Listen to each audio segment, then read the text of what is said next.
سورہ لہب، تبت یدا، یہ سورت مکی ہے. تبت یدا ابی لہب و تب. پتہ ہے سورہ لہب کس پہ نازل ہوئی تھی؟ ہمارے پیارے نبی کے جو چچا ہے نا، ان کا نام تھا لہب. تو وہ جو ہے ابی لہب ان کا نام تھا. تو ٹوٹ گئے ہاتھ ابی لہب کے اور ٹوٹ گیا وہ آپ خود ہی.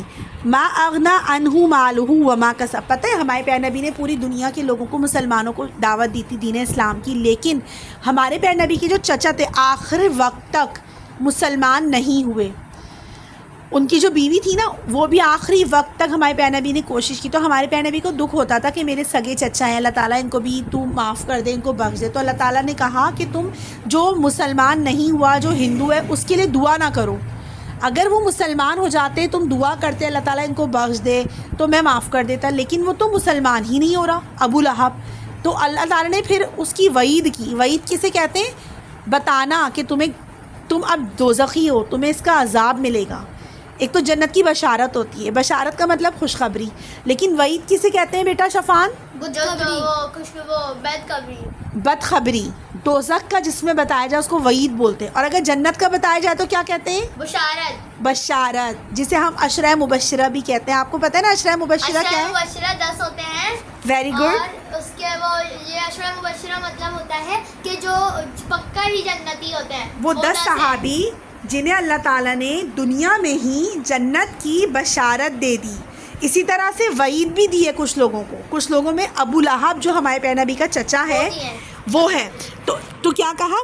ٹوٹ گئے ہاتھ ابی لہب کے اور ٹوٹ گیا وہ خوب. کام نہ آیا اس کو مال اس کا، کیونکہ ابی لہب کون تھا؟ بہت پیسوں والا تھا، اس کو غرور تھا، امیر تھا وہ. اور جو اس نے کمایا وہ کوئی بھی اس کو کام نہیں آیا. جب وہ مر جائے گا، ہڈیاں ہو جائے گا، تو پھر یہ پیسہ اس کے کام نہیں آئے گا.